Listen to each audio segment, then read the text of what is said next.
छत्रपती शिवाजी महाराज की। तुम्ही 10:30 वाजतापासून बसलेले आहात. कार्यक्रम बराच वेळचा चालू आहे. थोडं तुमचा उत्साह कमी झालेला मला दिसतो, म्हणून म्हटलं थोडा उत्साह आणावा तुमच्यामध्ये. आणि छत्रपती शिवाजी महाराज असं नाव आहे की ज्यांचं नाव घेतल्याबरोबर उत्साह प्रत्येकाच्या अंगामध्ये संचारतो.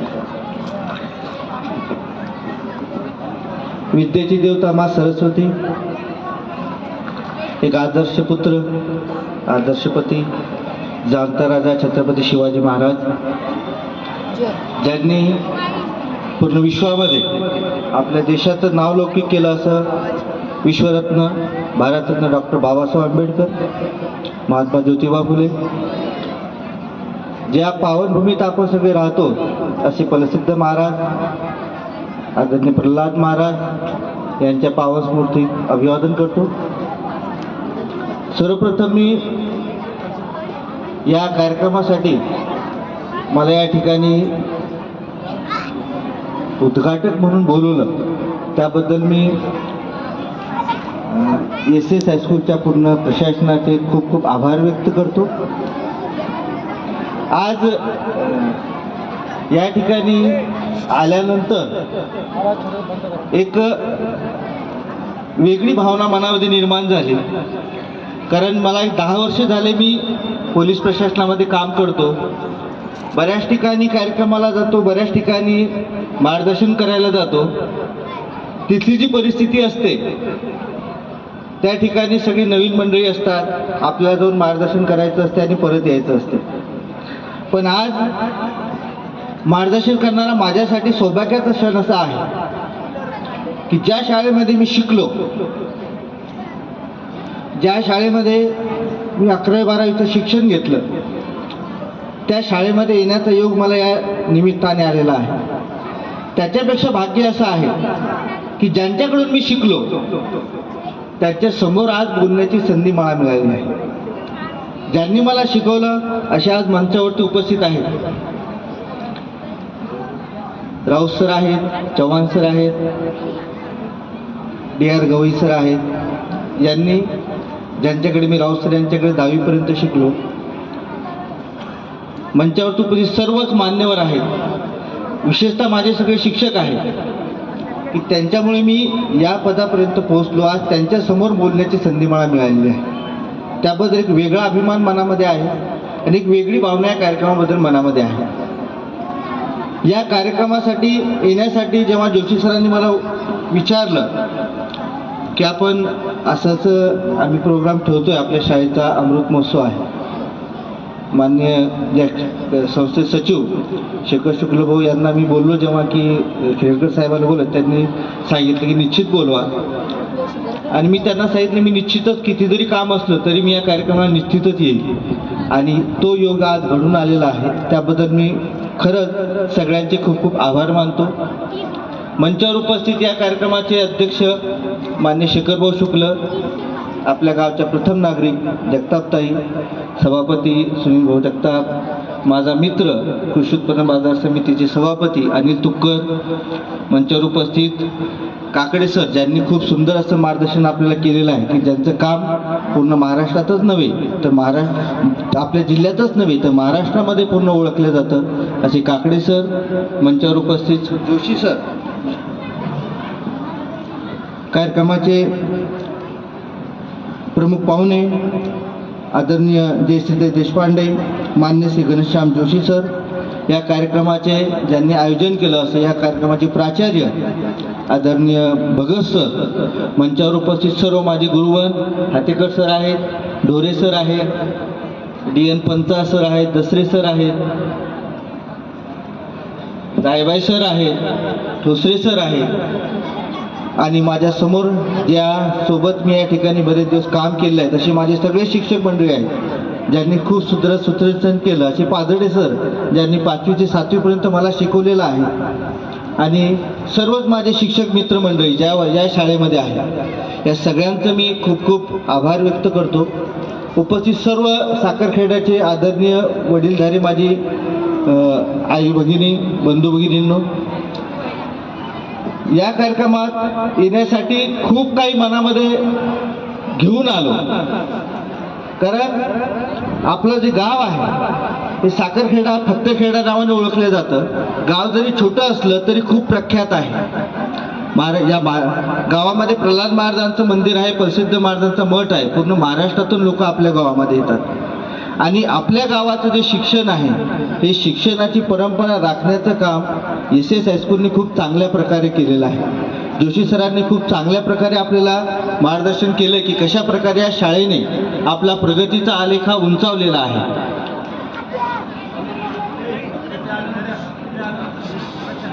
प्रगतीचा आलेख कशा प्रकारे उंचवले, खूप चांगलं असं मार्गदर्शन जोशी सरांनी केलेलं आहे. आदरणीय राही साहेब मंचावरती नव्हते म्हणून राही साहेबांचं नाव मी घेतलं नाही. कारण राही साहेब ज्यांच्याकडे बघून आम्ही बोलायला शिकलो, कसं प्रकारे बोललं पाहिजे. राही साहेब या गावचं पूर्ण देशामध्ये नाव करणारं असं व्यक्तिमत्व आहे की ज्यांच्या नावामध्येच जादू आहे. त्यांच्या ओठावरती, त्यांच्या जिभेवरती सरस्वती विराजमान आहे. असे राही साहेब आज मंचावर आहे. ज्यांचं भाषण ऐकून आम्ही मोठं झालो, त्यांना पाहून वाटायचं की यांच्यासारखं आपल्याला बोलता यावं. आज त्यांच्या समोर भाषण करण्याची संधी मला मिळत आहे. याच्यापेक्षा भाग्य ते मोठं काय. आज माझी आई या ठिकाणी मंचावरती आहे, जिच्यामुळे इतका मोठा झालो. माझी आई निरक्षर आहे, पण आज मी उपअधीक्षक या पदापर्यंत पोहोचलेलो आहे. हे सगळं कष्ट माझ्या आईचे आहे. माझी पार्श्वभूमी तुम्हाला सांगायची झाली तर माझं सगळं शिक्षण या साखरखेडा गावामध्ये झालेलं आहे. 4थी पर्यंत शिक्षण जिल्हा परिषद प्राथमिक शाळा साखरखेडा या ठिकाणी झालेलं आहे. 5वी ते 10वी पर्यंत मी शिवाजी हायस्कूल, श्री शिवाजी हायस्कूल साखरखेडा या ठिकाणी शिकलो. 11वी ते 12वी आपल्या एस हायस्कूलमध्ये शिकलो. कॉमर्समधून मी इथं 12वी झालो. याच ज्या ठिकाणी आपण बसलेले आहात 20 वर्षापूर्वी तिथंच मी बसायचो. असा काही प्रोग्राम असायचो तेव्हा. आज संधी मिळाली, या स्टेजवरून बोलण्याची संधी मला मिळाली. माझं शिक्षण MA BEd झालेलं आहे. याच शाळेने, या परिसराने जे काही दिलं त्याच्यामुळेच मी या पदापर्यंत पोहोचू शकलो. आपण सगळ्यांनी लक्षात घेतलं पाहिजे. मी आज या ठिकाणी आलो ते याच्यासाठी आलो की माझ्या गावचे मुलं कुठेतरी कमी पडायला नको. तुम्हाला हे समजा वाटायला नको की एखाद्या मोठ्या पदावरती जायचं असेल तर कुठेतरी मोठ्या ठिकाणी तुम्हाला जावं लागेल. कोणतरी इंग्रजी शाळेमध्येच तुम्हाला शिकावं लागेल, कोणत्या उच्चभ्रू शाळेमध्येच शिकावं लागेल, तेव्हाच तुम्ही एका पदावरती जाऊ शकता. असं काही नाही मित्रांनो. तुम्ही जर मनामध्ये ठरवलं तर काहीही करू शकता. असं आपलं मन आहे. ज्याचं मनावरती कंट्रोल असतं तो काहीही करू शकतो. आणि मनावरती कंट्रोल करण्याचं काम हे शाळेच्या माध्यमातून, शिक्षकाच्या माध्यमातून आपल्यावरती केलं जातं. शिक्षक आपल्याला सांगत असतात, शिकवत असतात, चांगल्या गोष्टी शिकवत असतात. पण आपण मात्र चांगल्या गोष्टी न घेता कुठेतरी समाज मनामध्ये घडलेल्या ज्या चुकीच्या गोष्टी त्या घेण्याचा आपण प्रयत्न करतो. कारण मित्रांनो, तुम्ही उद्या भावी या देशाची पिढी आहात. तुमच्या पालकांनी तुमच्यासाठी खूप मोठे स्वप्न पाहिलेले आहे.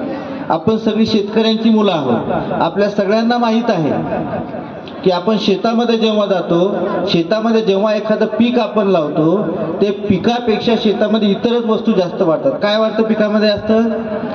काय वाढतं? तण वाढतं. तणाला आपल्याला कधी खत द्यावं लागत नाही, तणाला कधी आपल्याला फवारावं लागत नाही. तण मात्र पिकापेक्षा खूप जोमानं वाढतं.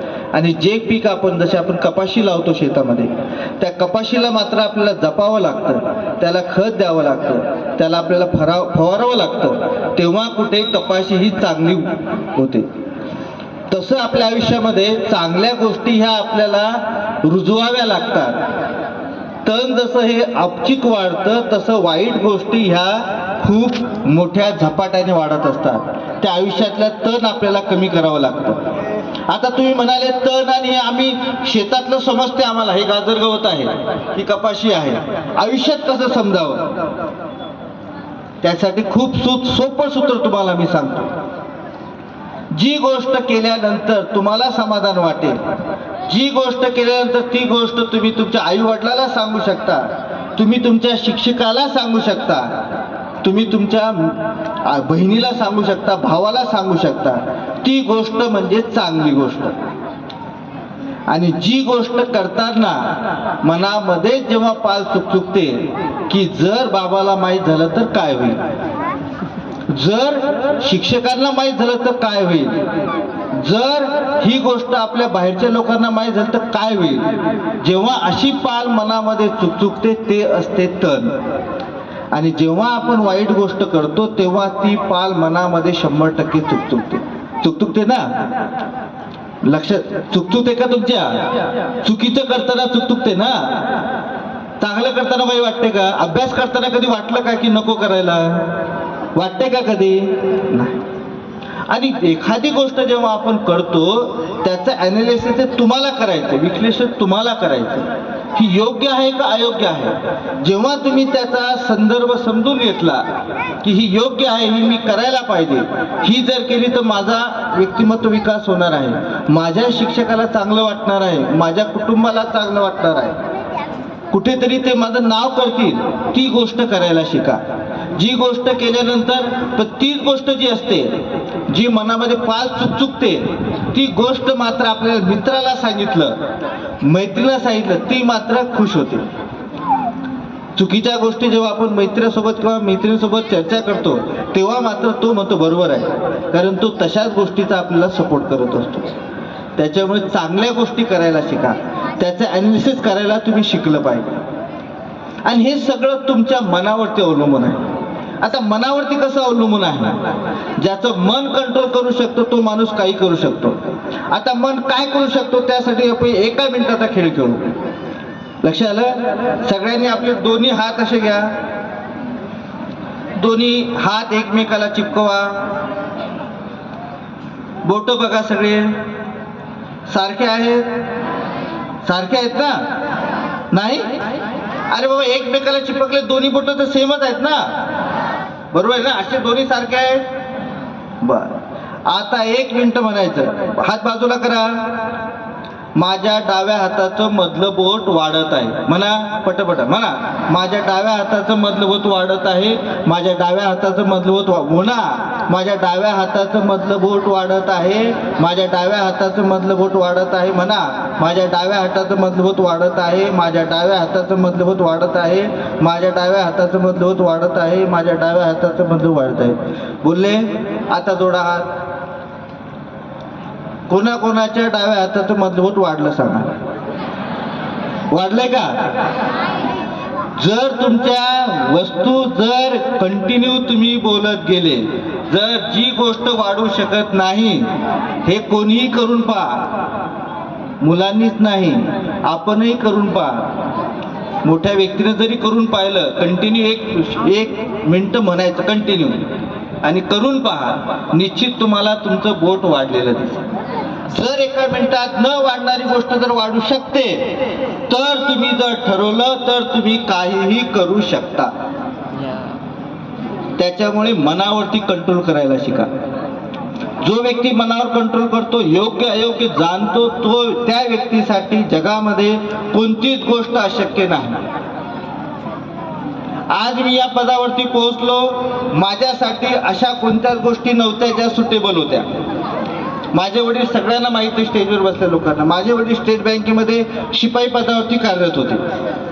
भाड्याच्या खोलीमध्ये राहणारं आमचं कुटुंब, कोळीपुरा नावाचं जे गाव आहे आपलं, म्हसोबा गल्ली ज्याला म्हणतो, कामेश्वर त्याच गल्लीतले. आमचं बालपण सोबत गेलेलं, म्हणजे सर मोठे होते माझ्यापेक्षा बराच, पण तिकडेच राहायचो मी. पहिलीपासून तर 6वी 7वी पर्यंत त्या गल्लीमध्ये मी राहिलो. भाड्याच्या घरामध्ये 50 रुपये भाड्याची खोली होती परवणाची भेटवाल्यांची. त्याच्यानंतर इकडे आपली जी मस्जिदचा एरिया आहे त्या गल्लीमध्ये मी राहायला आलो. नंतर इकडे नवीन घर बांधलं, तिकडे राहायला आलो. सर्वसामान्य कुटुंबातला मुलगा, जिल्हा परिषद शाळेत शिकलो, आपल्या शाळेमध्ये शिकलो, कुठे बाहेर गेलो नाही. आणि सगळे माझे मित्रपटी सगळे लोक मला ओळखतात, इथे की बाळू म्हणून सगळे लोक ओळखतात. पण कुठेतरी मनामध्ये चेतना निर्माण झाली की आपण काहीतरी करू शकतो. कारण अभ्यास परिस्थिती जरी बेताची असली तरी अभ्यास मात्र आपण करायचा. मला आठवतं जेव्हा राईसाहेब पत्रकारिता करायचे आणि 7वीमध्ये मी स्कॉलरशिपच्या परीक्षेमध्ये पास झालो होतो. राईसाहेबला आठवतं की मला माहीत नाही, पण फोटो घेऊन मला भेटले, पानपापडी बसलेले होते सर. की तुझा फोटो घेऊन आपण पेपरला फोटो देऊ. माझ्याकडे अजूनही तो पेपर आहे. विवेक पाटील सरांचा मुलगा होता, मी होतो आणि ललिता बालके नावाची मुलगी होती. तिघा चौघांचा फोटो पेपरला छापलेला. मी चौथीची परीक्षा, स्कॉलरशिपची परीक्षा पास झालेलो. शिकवायला गारोळे सर होते मला चौथीला. 7व्या वर्गामध्ये स्कॉलरशिपची परीक्षा पास झालेलो. 10वीमध्ये 69% मार्क पडले. या शाळेमध्ये जेव्हा 11वी 12वीला होतो कॉमर्सला, मला शिकवायला डी.आर. गवई सर होते. डी.एन. गवई सर, फितवे सर आणि पासपोर्ट सर. आज फितवे सर आणि आपले पासपोर्ट सर आणि डी.एन. गवई सर या जगामध्ये नाही, पण त्यांची शिकवायची जी पद्धत होती ती अलौकिक होती. पासपोर्ट सरांच्या प्रेडला जर बसले तुम्ही आणि एखादा मराठीचा जर लेसन शिकवला त्यांनी, तर तुम्हाला पुन्हा वाचायची गरज नव्हती. संजीव पंचाळ माझा मित्रच आहे, आम्ही सोबतच होतो. दत्तू घोडके इथं बसलाय समोर, माझा मित्रच आहे, आम्ही सोबत होतो. डी.एन. पंचाळ सरांनी अर्थशास्त्र शिकवलं. ते अर्थशास्त्र स्पर्धा परीक्षेमध्ये मला कामाला आलं, कारण बेस खूप पक्का त्यांनी केलेला होता. डी.आर. गवई सर इंग्रजीला होते मला. या सगळ्या गोष्टी जेव्हा एकत्र आल्या, त्याच्यातून कुठेतरी प्रेरणा घेऊन आज या पदापर्यंत पोहोचलो. तुम्ही प्रत्येकजण या देशाचं कुठेतरी चांगल्या ठिकाणी तुम्ही जाऊ शकता, उच्च पदावरती तुम्ही जाऊ शकता. आणि तुमच्या आई वडिलांची ही स्वप्न आहे की कुठेतरी माझा मुलगा चांगल्या पदावरती गेला पाहिजे. आणि हे फक्त शिक्षणातूनच मिळतं असं नाही, तर व्यक्तिमत्व विकास सुद्धा तुम्हाला करावा लागेल. त्यासाठी आपण कसं बसतो, कसं चालतो, कसं बोलतो, या सगळ्या गोष्टीकडे आपण या वयापासूनच लक्ष दिलं पाहिजे. कारण वयाची 11वी 12वी नंतर तुम्ही जर पुढे गेला तर या गोष्टी तुम्हाला फारशा शिकायला मिळत नाही. हे तुमचं संवेदनशील वय आहे. या वयामध्ये तुम्ही ज्या ज्या गोष्टी कॅप्चर कराल त्या मोठ्या प्रमाणात तुम्ही कॅप्चर करू शकता. आपण सगळेजण मानतो आणि त्यासाठी आपल्याला चांगलं वाचन केलं पाहिजे. आज खूप चांगलं म्हणजे खूप अभिमानाची गोष्ट आहे की साखरखेड्याचं कुठेतरी एंट्री करताना SS हायस्कूलनी जे शेखरभाऊ शुक्लेंनी जे पुढाकार घेतला, नवीन गाळे तयार केले, कुठेतरी शोभा आपल्याला आली. मला असं निश्चितच वाटतं, जोशी सरने सांगितलं की अक्षर मोहीम सुरू केली आपण, त्याला चांगला प्रतिसाद मिळतो. सर एक निश्चितच आपण करावं. आपल्या गावामध्ये कुठेतरी एक वाचनालयाची गरज आहे. एक चांगलं वाचनालय जोशी सरांनी घरी आपल्या अभ्यासिका सुरू केलेली आहे. याच्यासोबत जर आपल्या शाळेने सुसज्ज असं वाचनालय जर तयार केलं तर निश्चितच त्याचा आपल्या येणाऱ्या पिढीसाठी उपयोग होईल. आणि त्या वाचनालयाला जी काही मदत लागेल मी आपल्याला निश्चितपणे सांगू इच्छितो. मी काही खूप मोठा माणूस नाही, पण माझ्यापर्यंत जर वाचनालय आपण या ठिकाणी सुरू केलं तर त्याला लागणारी पुस्तकं मी निश्चितच आपल्या वाचनालयाला. आणि माझी अशी खूप इच्छा आहे की प्रत्येक गावामध्ये एक वाचनालय असलं पाहिजे आणि एक व्यायामशाळा असली पाहिजे. कारण वाचनाने माणसाची बुद्धी सुदृढ होते आणि व्यायामाने माणसाचं शरीर सुदृढ होतं. आणि आजकालच्या जगामध्ये जर तुम्हाला स्पर्धेला पुढे जायचं असेल तर तुम्हाला निश्चितच तुमची बुद्धी सुदृढ करावी लागेल आणि तुमचं शरीर सुदृढ तुम्हाला करावे लागेल. आपण सगळेजण हे करत असताना कुठेतरी आपल्याकडे चांगले आदर्श असले पाहिजे. आपण सगळेजण आदर्श व्यक्तीचे नाव घेतो, छत्रपती शिवाजी महाराज की जय म्हणतो. आपण सगळ्यांनी इतिहास पाहिला, इतिहास वाचला. 4थ्या वर्गापर्यंत सगळ्यांनी इतिहास ऐकलेला आहे, वाचलेला आहे. पण छत्रपती शिवाजी महाराज एवढं मोठं कर्तृत्व आपल्या महाराष्ट्राने देऊन गेले की त्यांचं कर्तृत्व पूर्ण विश्वामध्ये आहे. आपण फक्त त्यांनी जे इतिहास शिकला तो इतिहास आपण ऐकला. आपण एवढंच ऐकलं की औरंगजेबाच्या हातावरती तुरी दिल्या, पण त्या तुरी देताना काय नियोजन केलं ते मात्र आपण पाहत नाही. शाहिस्तेखानाची बोटं कापली आपण तेवढं पाहतो, पण ते करत असताना केलेलं नियोजन आपण पाहत नाही. आपल्या सगळ्याला शिकवलं जातं की प्रतापगडाच्या पायथ्याशी छत्रपती शिवाजी महाराजांनी अफजलखानाचा कोथळा काढला, पण कशासाठी काढला, का काढला, त्याचं नियोजन काय, हे कधीच आपण विचार करत नाही. तुम्ही विचार केला पाहिजे, तुम्ही वाचन करा. छत्रपती शिवाजी महाराजांनी जेव्हा नियोजन केलं, कोणाचंही आहे की जे कोणाच्या जर घरावरती कोणी आक्रमण करत असेल तर कोणी त्याला प्रत्युत्तर दिल्याशिवाय राहणार नाही. असं जेव्हा अफजल खान छत्रपती शिवाजी महाराजांवरती जेव्हा चाल करून आला तेव्हा एवढा मोठा बलाढ्य राजा की ज्याच्यावरती 10 हत्तीचं बळ ज्याच्या अंगामध्ये होतं, जो क्रूर होता, अशा व्यक्तीची सामना करण्यासाठी छत्रपती शिवाजी महाराजांनी प्रतापगडाची निवड का केली? कारण खूप दाटीवाटीचा छत्रपती शिवाजी महाराजांनी त्याचा आत्मविश्वास कसा गमवायचा म्हणून मी खूप घाबरलो असे त्याला पत्रव्यवहार केला.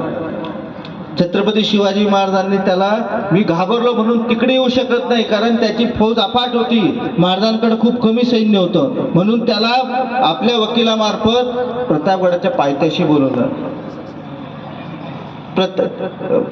अफजल खान जो होता त्याची शरीरयष्टी किती, त्याचं वजन किती, तो कशा प्रकारे आपल्याला युद्ध करू शकतो, कशा प्रकारे आपल्याला धोका देऊ शकतो म्हणून स्वतः त्यांनी प्रयत्न केले. तशा ताकदीचा माणूस घेऊन त्याच्यासोबत कुस्ती खेळली, त्याच्यासोबत ताकद आमजवली. जर त्यांनी आपल्याला बघलेत काखेत दाबलं तर काय करायचं याचं नियोजन त्यांनी केलं. आपली दाढी हातात येऊ नये म्हणून दाढी बारीक केली. दुपारची वेळ का निवडली, कारण दुपारची वेळेला ऊट डोक्यावरती असतं. मी जेव्हा प्रतापगडावरून खायली त्यांच्याकडे पाहताना माझी शरीरयष्टी त्याला दिसायला नको. हे सगळं बारीक नियोजन त्यांनी केलं आणि एवढं नियोजन करून एवढी मोठी फौज, एवढ्या मोठ्या फौजेचा सामना अफजल खानाचा त्यांनी वध केला. पण वध केल्यानंतर जिथे वध झाला तिथे मात्र आपल्या कर्तृत्वाची ठसा सुद्धा त्यांनी उमटवला. ज्या व्यक्तीने आपल्या स्वराज्यावरती आक्रमण केलं, ज्या व्यक्तीने आपल्या वडिलाचा अपमान केला विजापूरमध्ये, ज्या व्यक्तीने आपल्या मोठ्या भावाचा म्हणजे कट रचून वध केला, अशा अफजल खानाचा जेव्हा वध केला तेव्हा व्यक्ती संपला, वैर संपलं. अशा अफजल खानाचा एवढं मोठं कर्तृत्व महाराजांचं होतं की त्यांनी प्रतापगडाच्या पायथ्याशी त्यांची समाधी बांधली. असं कोणी करत नाही, हे कर्तृत्व शिवाजी महाराजांचं होतं. ह्या गोष्टी आपण इतिहासातून शिकल्या पाहिजे. फक्त छत्रपती शिवाजी महाराज की जय जेव्हा आपण म्हणतो तेव्हा त्याच्या मागचं कर्तृत्व आपण घेतलं पाहिजे. हे कर्तृत्व महाराष्ट्रामध्ये महाराजांनी आपल्याला दिलेलं आहे. डॉक्टर बाबासाहेब आंबेडकरांचं नाव आपण जेव्हा घेतो, डॉक्टर बाबासाहेब आंबेडकर की जय, आपण दर 14 एप्रिलला मोठ्या उत्साहाने जयंती साजरी करतो. आज सगळ्या महामानवांच्या जयंती, आता मी 10 वर्षापासून बंदोबस्त करतो, सगळ्या महामानवांच्या जयंत्या आहे. डीजे लावले जाणार, मोठमोठ्याने डान्स होणार, रात्री 12पर्यंत डान्स करणार आणि दुसऱ्या दिवशी तो पुतळा कुठे आम्हाला माहीत पडणार नाही. पण त्यांचं कर्तृत्व काय, त्यांनी काय केलं, समाजासाठी काय केलं हे मात्र कोणीही समजून घ्यायला तयार नाही. बाबासाहेबांची जयंती कशी साजरी होऊ शकते तर त्यांच्यासाठी 18 तास तुम्ही अभ्यास केला तर ती जयंती त्यांच्यासाठी योग्य आहे. बाबासाहेबांचं उदाहरण मी याच्यासाठी देतो की बाबासाहेब आंबेडकर हे नाव पूर्ण विश्वात विश्वरत्न म्हणून ओळखलं जातं, पण त्यांचं कर्तृत्व काय. आज तुम्ही आम्ही कुठेही जाऊन शिक्षण घेऊ शकतो, आज कोणालाही कुठेही बंदी नाही. आज कोणी ज्याच्याकडे पैसा आहे तो सहकारी विद्यालयामध्ये जाईल, कोणी जिल्हा परिषद कुठेही जाऊ शकतो, तुम्हाला कुठेही कोणीही विचारत नाही. पण डॉक्टर बाबासाहेब आंबेडकर जेव्हा शिक्षण घेत होते तेव्हा त्यांना शाळेत जाण्याची सुद्धा बंदी होती. त्यांना फळ्यावरती लिहू दिलं जायचं नाही, त्यांची घरची परिस्थिती नव्हती. तरीही अशा परिस्थितीमध्ये डॉक्टर बाबासाहेब आंबेडकर यांच्याकडे जितक्या पदव्या आहेत तेवढ्या पदव्या आजपर्यंत एकाही व्यक्तीने आपल्या भारतातच नव्हे तर जगात सुद्धा कोणीही घेतलेल्या नाही. ही विपरीत परिस्थिती की परिस्थिती नसताना मला शिक्षण घ्यायचं आहे, मला समाजासाठी काहीतरी करायचं आहे आणि त्यांनी एवढं शिक्षण घेऊन की जो व्यक्ती ज्या विद्यार्थ्याला शाळेमध्ये जाण्याची संधी मिळू शकत नाही तो व्यक्ती देशाचं संविधान लिहितो आणि देशाला स्वातंत्र्य समतेचा तो न्याय स्वातंत्र्य समतेचा तो संदेश देतो. हे कर्तृत्व डॉक्टर बाबासाहेब आंबेडकर यांचं आहे. या गोष्टी आपण आपल्या दैनंदिन जीवनामध्ये लक्षात ठेवल्या पाहिजे की आपण ज्यांचं नाव घेतो, ज्यांचं कर्तृत्व आपण जाणतो, त्यांचे काहीतरी गुण आपण आपल्याकडे घेतले पाहिजे. आणि हे तुमचं वय आहे. एक गोष्ट लक्षात ठेवा, कधी मनामध्ये ही गोष्ट आणू देऊ नका की मी साखरखेड्यासारख्या ठिकाणी शिकतो, मी मराठी मीडियमला शिकतो, मी सेमीला शिकतो, मला कसं होईल. असं काहीही होत नसतं. त्याचं जिवंत उदाहरण तुमच्या समोर उभं आहे. मी माझं पूर्ण शिक्षण मराठी मीडियमला झालेलं आहे, आपल्या साखरखेड्याला झालेलं आहे, पण आज तरीही मी या पदापर्यंत पोहोचू शकलो. तुम्ही निश्चितच माझ्यापेक्षाही मोठ्या पदावरती पोहोचू शकता. मी फक्त महाराष्ट्र लोकसेवा आयोगाची परीक्षा दिली म्हणून मी उपाध्यक्ष पदावरती गेलो.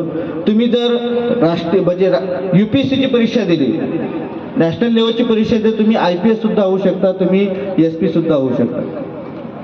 त्याच्यामुळे मनामधल्या ज्या काही गोष्टी असतील तुमच्या की मी कसं करायचं, काय करायचं, या सगळ्या गोष्टीला तुम्ही फाटा दिला पाहिजे. काही अशक्य नाही, कोणतीही गोष्ट करू शकता. काकडे साहेबांनी आता 12वी फेलचं उदाहरण तुम्हाला दिलंय पिक्चरचं. बघितला कोणी? बघितला पिक्चर? किती लोकांनी बघितला? नसेल बघितला तर तो पिक्चर बघा. एखादा 12वी नापास झालेला व्यक्ती जर IPS परीक्षा होऊन एक पोलीस अधिकारी होऊ शकतो. मनोज शर्मा साहेब हे आपल्या महाराष्ट्रामध्येच कार्यरत आहेत. चंद्रपूरला SP म्हणून त्यांनी काम केलेलं आहे, कोल्हापूरला त्यांनी SP म्हणून काम केलेलं आहे. सध्या मुंबईला DIG म्हणून ते काम करत आहेत. असा व्यक्ती ज्याच्या घरची परिस्थिती नाही, ज्याला UPSC काय असते माहीत नाही, असा व्यक्ती जर होऊ शकतो तर तुम्ही का होऊ शकत नाही? तुम्हाला तर सगळ्या गोष्टी आहेत. तुम्हाला एक सुंदर शाळा आहे, इतकी चांगलं शाळेचं पटांगण आहे, इतके चांगले शिक्षक तुम्हाला आहे की त्यांची तुमच्यावरती लक्ष आहे.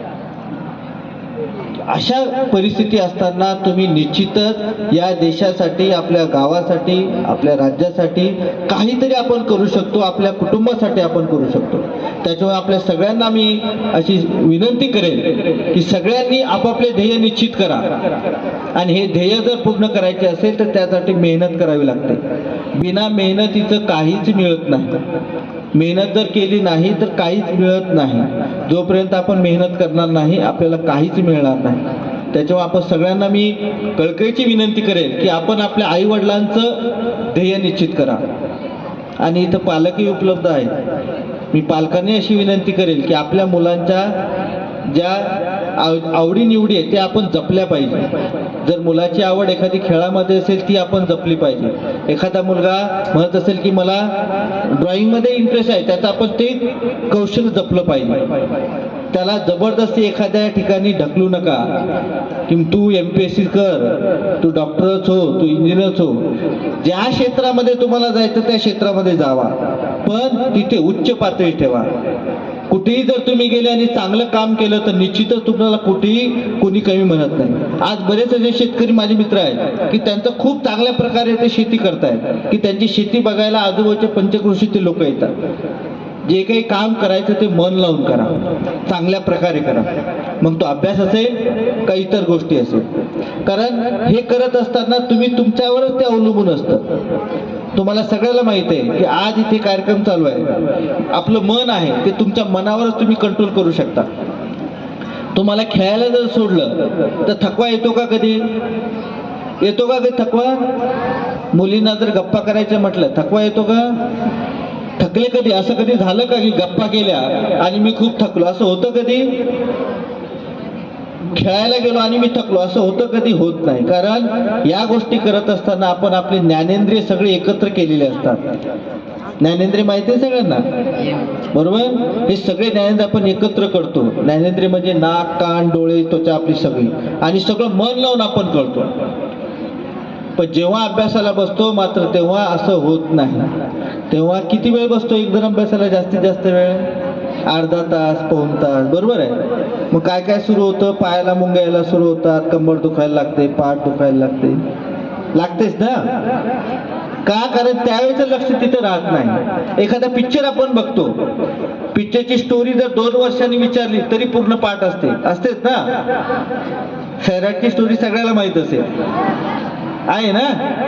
कारण काय? कारण पिक्चर बघताना एकाग्रतेने आपण पिक्चर बघतो, बरोबर? मग एकाग्रतेने पाहिलेला पिक्चर जर आपण 5 वर्षानंतर जर लक्षात ठेवू शकतो तर एकाग्रतेने केलेला अभ्यास वर्षभर तर निश्चितच लक्षात राहू शकतो, बरोबर आहे ना? त्याच्यामुळे एकाग्रता वाढवा, मनाची एकाग्रता वाढवा, आणि त्यासाठी माइंड मॅनेजमेंट करायला शिका.